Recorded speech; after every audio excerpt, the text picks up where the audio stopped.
Bueno. Digo, acá estaba encontrando una cosa que quería leer. Fíjense que dice el príncipe en el presente narrativo, sería el príncipe que yo buscaba era ahora un cuerpo empequeñecido, desnudo, cubierto hasta la cintura por un trozo de sábana vieja. Sin embargo, yo vi allí a Emilio Crank. Era Emilio Crank, el halcón con sus alas desplegadas, listo para aterrorizar, picotear, desgarrar, ¿no? Es decir, ese ser indefenso, ella lo ve como era antes, de alguna manera, aunque sea de manera imaginaria, ¿no?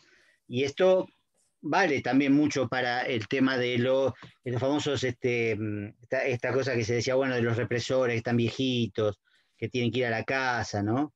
Que son inofensivos, que es como torturarlos a ellos, que nos parecemos a ellos porque tienen 80 años y están presos, ¿no? Y en realidad lo que ella ve, sí, es un viejito que se está por morir, que está sufriendo, etcétera, pero no deja de ser el mismo que la torturó a ella, ¿no? Y de hecho está bastante lúcido, ¿sí? Está sufriendo, pero lúcido, ¿no? Es una cuestión que también es bastante delicada, por supuesto, se puede discutir, pero recuerden que, por ejemplo, en Alemania todavía siguen capturando nazis que a lo mejor tienen 90 años y van presos, ¿sí? Es decir, no es que se van a la casa, no, tuvieron prófugos y van presos. Los delitos de lesa humanidad, por supuesto, no prescriben, pero tampoco prescribe el hecho de que tengan que estar presos, ¿no? Igual se puede discutir, porque uno puede decir, bueno, está bien, por razón de humanidad, que se vayan a la casa y que mueran en la casa. Algunos lo han hecho, pero también dentro del contexto de años sin hacerse justicia, porque si hubieran estado 20 o 25 años presos, se hubieran ido a la casa, como correspondía, digamos, porque para eso hay una sentencia hecha en un juicio totalmente legal, pero no estuvieron 25 años presos, los agarraron con 75 años, con 80 años, y además fíjense el poder residual que conservan o que conservaban, como Echecolás y como otros tantos, más jóvenes incluso, que tienen un poder residual, evidentemente, porque manejan algo, digamos, no nada que ver con su época de esplendor, pero algo manejan. Y acá, bueno, acá en el contexto de Chile, peor todavía, digamos, por el hecho bueno, de Pinochet senador vitalicio, la constitución de Pinochet, todo eso que ahora por suerte estaría por cambiar, ojalá, ¿no?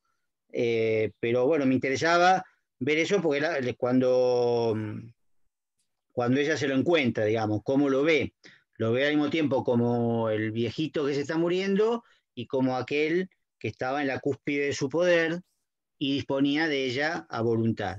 Ahora aparentemente ella puede disponer a voluntad de él y efectivamente lo hace, ¿sí? Pero de repente aparece esa relación, no es que está en coma, no, es capaz de comunicarse con ella todavía. Y esa comunicación, bueno, la saca de eje, ¿no? De alguna manera. La saca de eje y la hace tomar una decisión que es ambigua en ese sentido, porque de alguna manera le, le abrevia el sufrimiento. Es así. Pablo, retomando un poco lo que dijimos del algo habrán hecho, esta pregunta bueno, que es, bueno, a mi juicio, digamos, eh, dura, no sé, decir algo habrán hecho. El caso en la novela de omitir su pasado eh, como militante, porque no hay demasiadas referencias a cuál era el papel de ella, si mal no recuerdo. Muy pocas, muy pocas. No, simplemente que si Eh, entra en alguna organización llevada, porque era muy joven, llevada por un novio, un muchacho. por un novio. Sí, creo que sí. Sí, sí. Alguien que le gustaba, digamos. Pero no se describe que haya hecho algo en particular. Creo que está a propósito, de alguna manera, ha hecho eso, ¿no? Me parece a mí. Claro, para focalizar todo lo que es la tortura y mostrar el poder que tenía esta gente. Sí, sí, sí, sí. Igual eso por ahí es una cosa quizás discutible, aunque se supone que se basa en un caso real, pero ahí eso hay que olvidárselo. Tenemos que conocerlo demasiado bien, ¿no? Perdón, acá cita un poco, el hombre, aún en esas condiciones, confiaba en su poder sobre mí y tenía razón, dice la narradora, ¿eh? Y tenía razón. Esto es importante. Pero bueno, ahora volviendo a lo que os preguntaba, pero no me quería olvidar de esto. Eh, el por ahí negar o disimular o no contar lo que las personas prisioneras, los desaparecidos, los sobrevivientes, etcétera, hicieron concretamente en fechas y momentos, etcétera, fue necesario en una época que era el final de la dictadura y el principio de la postdictadura, como dice Schwarzenegger, o de la democracia, era necesario, de alguna manera, afirmar, digamos, la inocencia en dos sentidos. Primero, para no darles el gusto justamente a los que decían eso, algo habrá hecho, y demonizar automáticamente, como habían hecho los milicos, a todos aquellos que habían desaparecido o fueron asesinados en falsos enfrentamientos, o incluso los exiliados, los que sobrevivieron con diversas secuelas, etcétera. Era necesario, por un lado. Por otro lado, desde el punto de vista jurídico, desde el punto de vista legal, son y eran inocentes, porque nunca fueron juzgados y nunca fueron juzgados de acuerdo a la Constitución, etcétera. Yo me acuerdo que en la época de Alfonsín había presos políticos y bueno, todos marchábamos para que liberaran los presos políticos. Y muchos, no, muchos decían, hey, no, pero ¿qué son presos políticos? Si eran del ERP o eran montoneros, ¿no? Por ejemplo, el famoso Invernici, el hijo de Eva Giberti, ¿no? Que había tomado él solo el comando de sanidad en el año 75, antes de la dictadura, y el tipo estaba preso. No me acuerdo si en Caseros o en Devoto, no me acuerdo. Estuvo preso toda la dictadura. Y bueno, era un preso político. ¿Pero por qué era un preso político? Porque él era del ERP. Tenía 20 años cuando cayó preso. Era del ERP. ¿Pero por qué era preso político? Porque la ONU define como preso político a aquel que está preso sin haber sido juzgado, sin tener una sentencia firme elaborada por un tribunal con la respectiva defensa, es decir, con un abogado que lo defendiera, ¿no? Y que ocasionalmente pudiera conseguir una mejor pena, etcétera. Es decir, no tenían ninguna sentencia. Si lo tenían, era una sentencia lograda sin ni siquiera verle la cara. Simplemente un juez, porque había jueces, durante la dictadura había jueces, firmaban una sentencia quizás, pero en estos casos ni siquiera. Y había presos políticos en ese sentido, ¿sí? Pero en realidad son inocentes, inocentes desde el punto de vista jurídico, que es el único que cuenta, digamos, en una democracia, obviamente, porque si no, ¿quién determina la culpabilidad y la inocencia? No. ¿Quién lo va a determinar? ¿El sargento Pérez? No, no. ¿Por qué? Tiene que haber un juicio. Por supuesto, es una estructura jurídica liberal, desde ya, pero no deja de ser el derecho positivo que nos ha regido y nos rige. Lo contrario de eso no está tan claro, que podría ser lo contrario de un régimen jurídico liberal. Porque los tribunales populares está muy lindo, se puede hablar mucho de eso, pero bueno, sabemos que tiene su complejidad, donde se aplicaron. Entonces, ¿qué pasa? Eso es por un lado. Por otro lado, después los organismos de derechos humanos, un poquito más adelante, sobre todo las madres, empezaron a admitir de buena gana, de buen grado, que sus hijos eran militantes, activistas y en algunos casos combatientes. Es decir, a asumir ya, digamos, de una forma sustancial y no formal su inocencia, en virtud de sus objetivos, digamos, ¿no? Sus objetivos revolucionarios. Eso, de alguna manera, está en juego, sigue estando en juego. Y lo que pasa en el caso de esta chica, de este personaje, que al omitir más detalles sobre su pasado, se está un poco entre una cosa y otra, ¿no? Era militante, pero no sabemos bien hasta qué punto lo era. Entonces, ¿hay que negarlo o no hay que negarlo? Eso es una pregunta que muchas veces se hace. Hay una película muy famosa que quizás bien la vieron repetida por ahí en televisión, que era La Noche de los Lápices, ¿no? La Noche de los Lápices, que es una buena película, en su momento, bueno, fue un impacto muy grande, fue una de las primeras películas que se hizo sobre el tema, pero la verdad es que disimulaba el hecho de que los desaparecidos de La Noche de los Lápices eran militantes, eran militantes, ¿sí? No es que solamente luchaban por el boleto estudiantil, tenían correlación con organizaciones político-militares, ¿sí? Y eso está disimulado, porque pertenece a esa época en donde era preferible mostrarlos como inocentes desde un punto de vista completo, moral y judicial.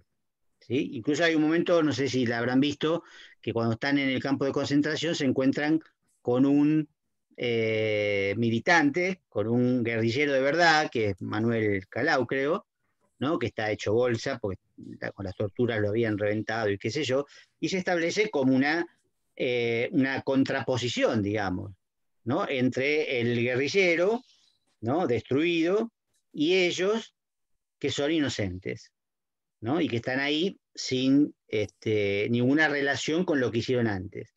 Bueno, ese es un problema que en ese momento se marcó muchas veces, un problema de la película y un problema ideológico que llevó muchísimas discusiones, hasta el punto, bueno, que después hay cantidad de libros que se pueden estudiar sobre el tema de las organizaciones armadas, las diversas autocríticas, etcétera, etcétera. Ahora, obviamente, no se puede juzgar a los que ya están muertos, ¿no? Es el juicio de la historia, el juicio moral, ¿no? Como decíamos otra vez, Primo Levi, que la moral del campo de concentración no tiene nada que ver con la moral de afuera. Bueno, pero uno puede opinar, si quiere, sobre aquello que hayan hecho determinadas personas, ¿sí? Que por otro lado, algunos fueron juzgados, algunos fueron indultados, ¿no? Junto con los milicos fueron indultados muchos jefes montoneros, que fue un negocio, digamos, un, una tranza, digamos, que hicieron los jefes montoneros con Menem, ¿no? Le bancaron su campaña con guita y fueron indultados. Firmenich, sobre todo, que Firmenich estuvo preso bastante tiempo, pero después fue indultado, ¿no? En cambio, algunos de estos que fueron indultados, como Graciela D'Aleo, rechazó el indulto, porque ella dijo, yo no tengo, si quieren me pueden juzgar, pero yo no voy, a mí no me van a indultar, no necesito el indulto del poder. En todo caso, que me juzguen y si soy culpable o inocente, que se vea en un juicio, ¿no? Es importante eso, tenerlo en cuenta también, pero bueno, por supuesto él no podía rechazar el indulto, era un acto simbólico.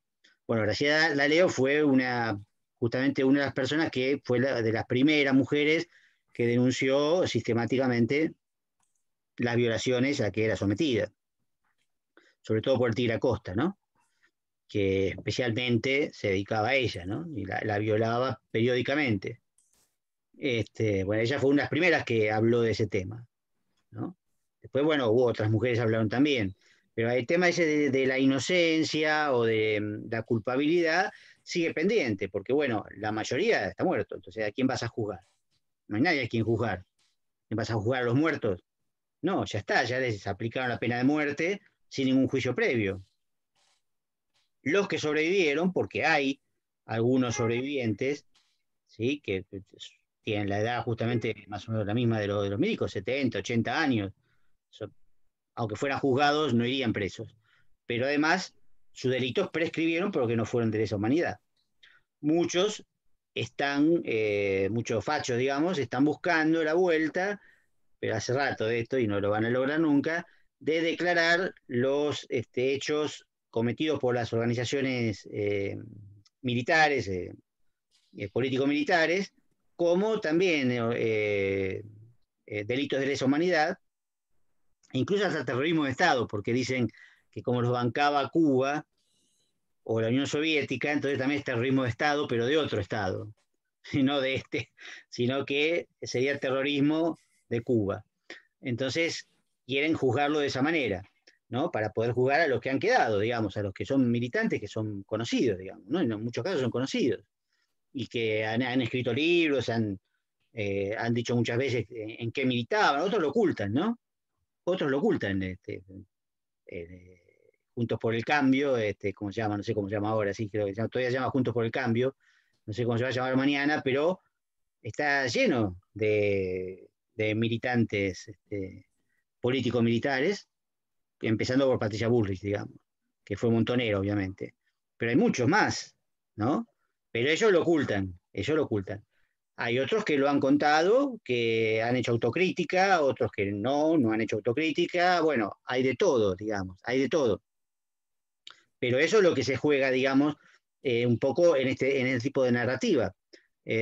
Como es ficcional, más allá de que se trate de un caso real, como es ficcional, ahí se plantearon un montón de problemas, digamos, ahí, un montón de problemas que están más o menos resueltos. Creo que la novela es muy fuerte, muy potente para plantear los problemas, pero los deja planteados. Y creo que está bien que los deje planteados de alguna manera, ¿no? Esto del pasado de ella, lo que hace al final, ¿no? El tema de la complicidad, si lo hubo o no lo hubo, la cuestión esa del síndrome de Estocolmo, o lo que dijeron recién también respecto de que la familia la rechaza, ¿no? Todo esto son vivencias personales de la protagonista, pero que se pueden extender. La ficción tiene ese poder. Perdón, Pablo, una pregunta tal vez un poco tonta, pero creo que no entiendo a qué te referís cuando decís que los problemas quedan planteados. Me refería a estas cuestiones con cierta ambigüedad en la que uno, como lector, debería decidir, perdón, me tengo que hidratar un poco la garganta. No, que uno debería decidir qué es lo que está pasando o por qué se eligió tal o cual episodio o tal o cual opción. La narrativa siempre implica opciones, ¿no? Eh, Salvo de determinada cuestión vanguardista o el jardín de senderos que se bifurcan, digamos, ¿no? Donde se toman todas las opciones. En general en la narrativa se toman opciones. Entonces, cada opción que se toma, bueno, uno dice, bueno, pero ¿por qué no se tomó la otra opción? En ese sentido lo digo, ¿no? En ese sentido lo digo. Hay que analizar lo que está escrito, sin duda, lo textual, pero también lo que no está, de alguna manera. ¿Por qué no está? ¿Sí? Pero no con un sentido necesariamente crítico en el mal sentido de la palabra, sino para pensarlo, ¿no? Sartre, me acuerdo que Sartre decía, yo como lector tengo derecho de preguntarle al autor por qué mostró esto y no mostró lo otro. Preguntarle, nada más. Ya que no se puede mostrar todo, cuando vos elegís mostrar algo, alguna razón tendrás, ¿sí? Aunque sea inconsciente o involuntaria, pero yo como lector te pregunto, ¿por qué mostraste esto y no lo otro? ¿Por qué el personaje elige tal cosa y no la otra? ¿Por qué dice tal cosa y no la otra? Creo que es una pregunta válida, porque muchas veces se dice, bueno, no hay que pedirle a la obra lo que no es. No, yo no estoy pidiendo, lo que hago es preguntarle por qué es lo que es. Y ahí encontramos cierta ambigüedad, como en el caso del Salón de Belleza o el impuesto a la carne, que están llenas de ambigüedades deliberadas por cuestiones metafóricas o bueno, todo lo que hemos visto, donde uno dice, bueno, pero ¿qué es lo que está pasando acá? ¿Esto o lo otro? Y entonces ahí forma parte, digamos, de la interpretación que uno hace. En este caso, repito, el pasado de ella, relativamente oculto, ¿no? Lo que confesó también está aludido brevemente, ¿no? Creo que da unos nombres nada más. Y después el final, digamos, porque ella decide hacer eso en lugar de hacer lo otro que podría haber hecho, ¿no? Entonces, bueno, uno puede preguntarse, más allá, repito, de que sea una historia real y que la verdad que no lo sé si la enfermera hizo eso o no, pero uno se basa en el personaje. se basa en el personaje que existe. Entonces dice, bueno, pero el personaje hace esto, ¿por qué lo hace? ¿Por qué lo hace? ¿O por qué no hace lo otro? ¿Y por qué, en todo caso, la autora o la enunciadora, como quieran llamarlo en este caso, si no es la autora empírica, sería en todo caso su proyección imaginaria, elige mostrar esto, es decir, mostrar la venganza, ¿sí? La venganza concreta, pero que a su vez es una venganza condicionada por ese poder que el tipo todavía tiene sobre ella, ¿no? Y que no le da aparentemente ningún alivio, porque en definitiva sigue presa en las redes de ese poder. Pero esto lo digo yo, digamos, se puede pensar de otra manera. A eso me refería específicamente lo que vos preguntás, digamos, ¿no? Que hay ciertas ambigüedades que tienen que ver más que nada con opciones narrativas, porque no están las dos, digamos, las dos opciones juntas, sino que ocurre algo. Entonces uno puede preguntarse, bueno, ¿por qué ocurre? ¿Por qué se elige que ocurra eso? ¿O qué implica exactamente? ¿Qué es lo que ocurre? ¿Es venganza o es obediencia todavía? O es las dos cosas. En cierto sentido también podría ser las dos cosas. Pero me parece que son contradictorias en cierto sentido, ¿no? Me parece. Me parece que pueden ser y ahí por eso aludía al tema de la venganza y al tema de la víctima también, que creo que es algo que nos quedó un poquito pendiente la otra vez. No sé, no me acuerdo si lo planteé, pero creo que no, porque lo subrayé mucho, que era el problema de eh, las víctimas que se mantienen en lugar de víctimas, o que son mantenidas en el lugar de víctimas, ¿no? Este personaje justamente elude de alguna manera el papel de víctima, porque, como dijimos recién, bueno, no cuenta todo ni la familia, no declara, no la conocen, tampoco ahí en el hospital no saben quién es, incluso la marginan un poco. Su apariencia ayuda a esa marginación, ¿no? Algo le pasó, pero no se sabe bien qué le pasó, por qué tiene las cicatrices. Encima todos saben ¿no? Que es la puta. Fíjense justamente el tabú del sexo. Así, porque tiene También sexuales. el príncipe reafirma esa posición cuando dice, ahora sos María Rosa, la enfermera torturada, estás libre, tenés que irte a Suecia y bueno, seguí tu vida, sos libre, entre comillas, ¿no? Sí, Sí. además hay una actitud como muy diligente de ella, por lo menos en la primera mitad, que es la que llegué a leer para hoy, en reparar el daño, digamos. No se queda inmovilizada en el lugar de víctima. Va a confrontarlo varias veces al personaje torturador justamente para eso, para salir de ese lugar.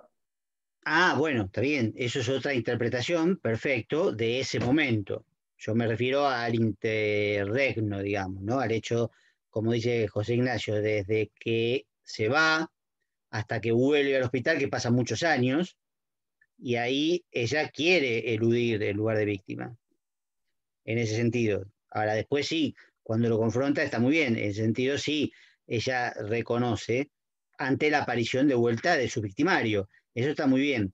Pero yo me refería muchas veces a la cuestión de la identidad como víctima, que en el caso nuestro es muy conocido, pero ha pasado muchas veces, ¿no? En toda América Latina, afectada por el Plan Cóndor, que todos hicieron lo mismo, ¿no? En todos lados pasó lo mismo, donde las personas, bueno, pueden elegir hasta cierto punto quedarse en el papel de víctimas o salir de ese papel de víctima.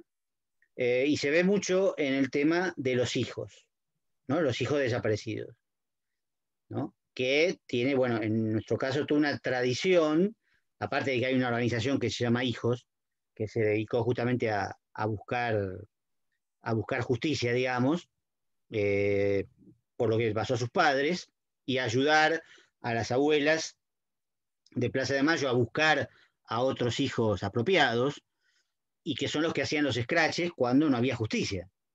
Es decir, cuando decían, bueno, acá vive un torturador, un desaparecedor, y eso era un escrache, para que los vecinos supieran, porque obviamente los tipos eran totalmente impunes, no había juicios ni posibilidad de hacerlo después de los indultos, ¿no? Entonces, ellos hacían esos scratches que eran como performance callejeras en los cuales señalaban dónde vivía el tipo, ¿no? Eso hacían los hijos y bueno, pero algunos de esos hijos con el tiempo empezaron a decir, bueno, está muy bien, pero yo quiero vivir mi propia vida, no puedo vivir la vida de mis padres que están desaparecidos, ¿no?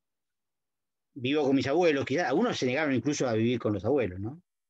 Hay algunos que tienen síndrome de Estocolmo a pleno, se quedan con sus apropiadores, eso se sabe, pero son pocos, pero eligieron a sus apropiadores. Es decir, quedaron como víctimas para siempre, pero bueno, eso es otro caso. Yo digo, aquellos que se liberaron de sus apropiadores o que de entrada se habían quedado con sus abuelos o quizás con un padre cuando desapareció la madre, ¿no? El caso de, por ejemplo, Nicolás Prividera, lo deben conocer, que hace unos documentales muy hermosos, ¿no? Sobre todo M, donde busca a la madre. ¿Qué pasó con la madre? Es tremendo el documental ese, porque, bueno, se confronta quizás con algunos de los amigos de la madre que la traicionaron, ¿no? Pero es un poco de la misma generación y del el mismo estilo que Albertina Carri, también con Los Rubios, ¿no? Donde también cuenta la historia de los padres que desaparecieron y hay un cierto cuestionamiento a los padres. ¿Por qué? Porque, bueno, por un lado, ¿no? Digo, hay un cierto cuestionamiento de decir, bueno, pero ellos eligieron sus ideales de militancia y no les importó demasiado lo que nos pasaba a nosotros.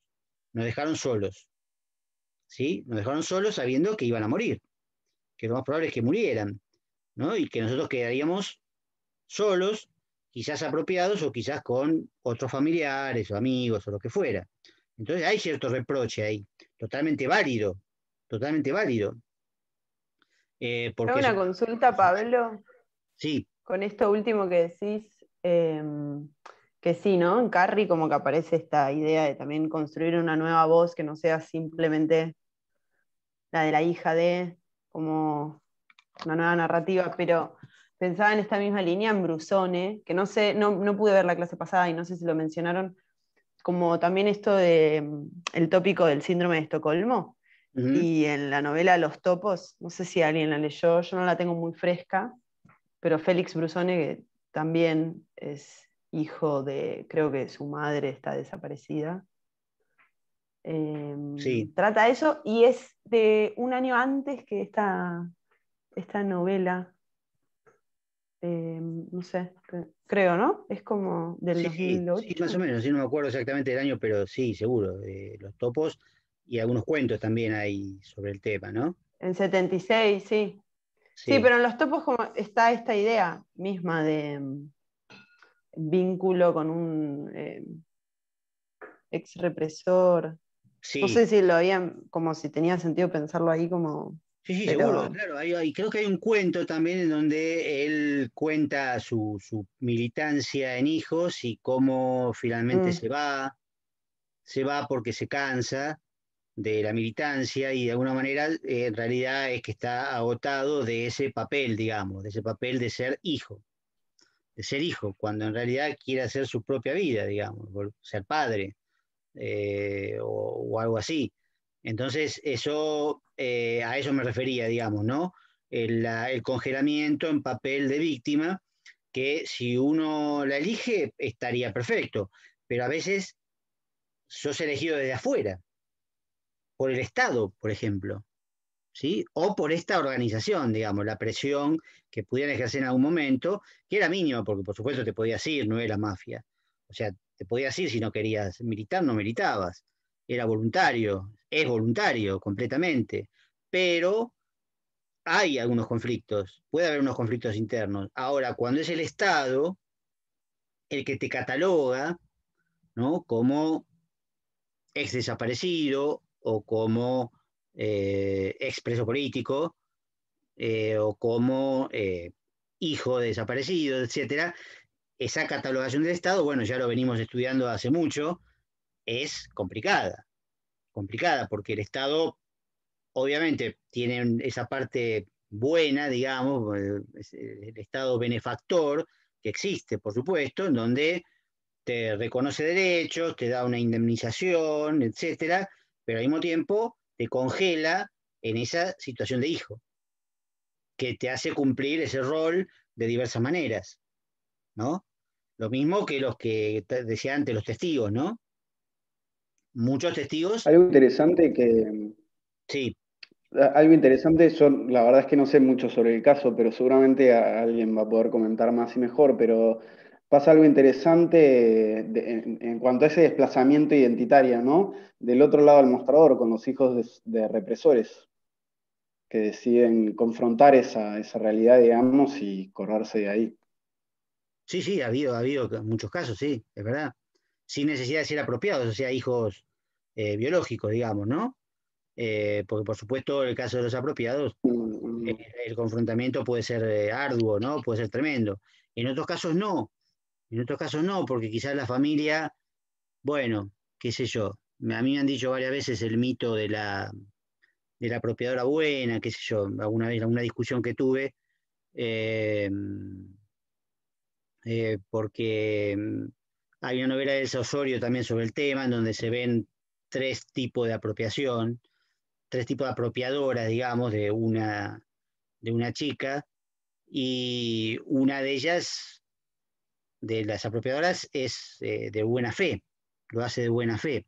Bueno, digamos, hay muchos hijos apropiados que se quedan con su familia porque en realidad no estaban ligados directamente a la represión y siempre los criaron como padres con amor, digamos, y esto es discutible, por supuesto, pero ellos lo sienten así, hasta el punto de que pasa que muchos hijos apropiados se resistieron mucho tiempo, y sin duda debe haber ahora algunos que se resisten, a aparecer como apropiados porque saben que sus padres van a ser juzgados, ¿no? Inevitablemente, ¿sí? Y entonces ahí hay una cierta ambigüedad, porque sea como sea, si los adoptaron de manera ilegal, van a ser juzgados.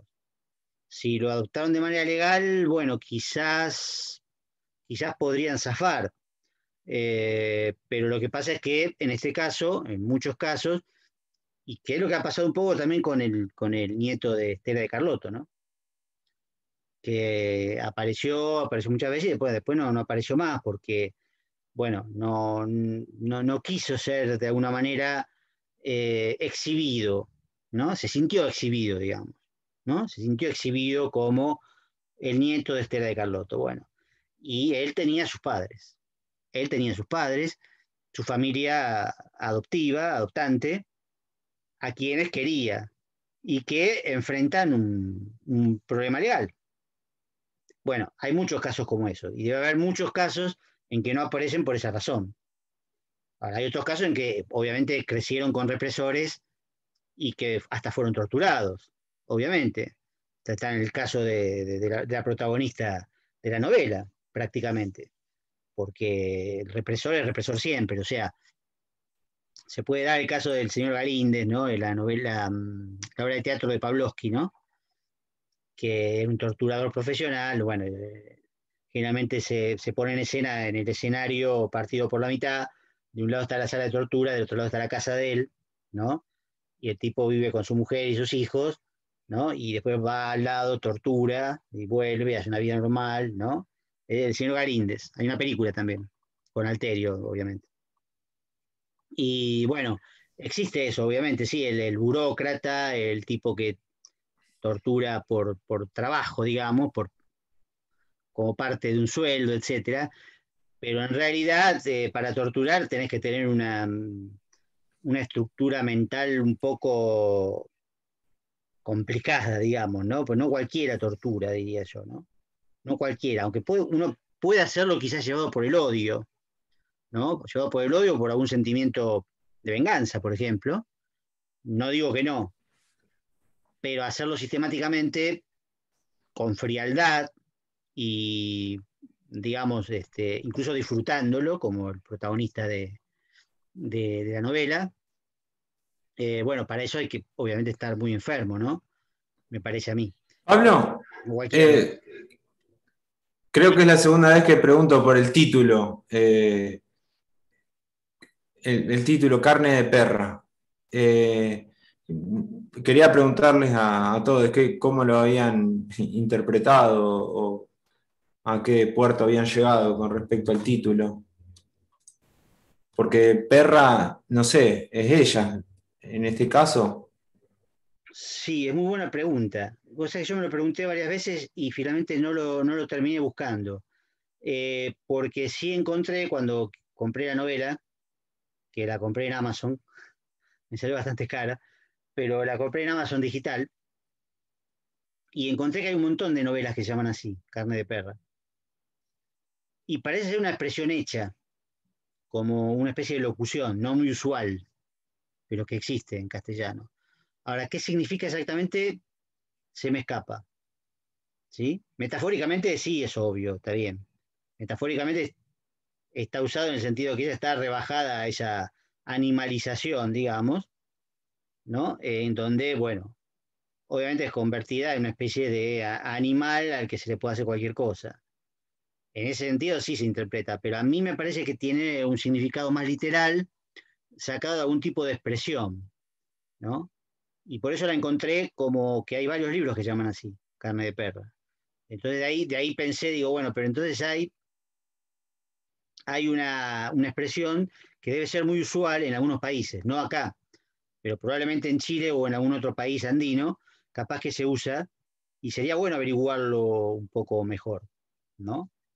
Porque me parece que metafóricamente se puede hacer toda una serie, un campo semántico bastante evidente, que es con todo lo que hemos estado trabajando desde el principio, con la expresión carne y la expresión perra, está muy, muy, muy sobre la mesa. Pero que haya quizás alguna referencia, que incluso intertextual, podría haber también, ¿eh? Podría haber.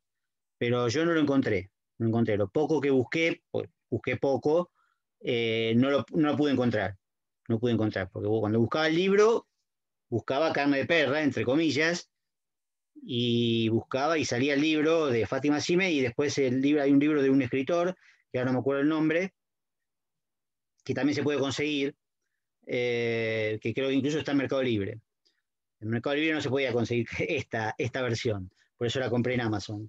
Pero no encontraba nada que me llevara, digamos, en Google a una definición de expresión hecha, pero me quedé con eso de que debe ser una expresión hecha. Pero bueno, podemos dejar como por ahí para buscarlo un poquito más, y si lo encuentran por ahí para el parcial, estaría bueno. Parcial, no sé. No, También pensaba en... nada. Ahora me despido porque ya se va a terminar, ¿no? Pero el parcial corregí más o menos la mitad y me gusta devolverlos todos juntos. ¿Sí? Los que corregí estaban buenísimos, pero lo dejo con la intriga porque no les puedo decir cuáles son, porque queda feo, pero estaba muy bueno, realmente me gustaron mucho y creo que todos van a estar de bien para arriba, pero la verdad que hasta que no los tenga todos, porque entregaron 8, entregaron todos, ¿sí? Todos, menos una persona que nunca apareció. O sea que entregaron 8 y son largos.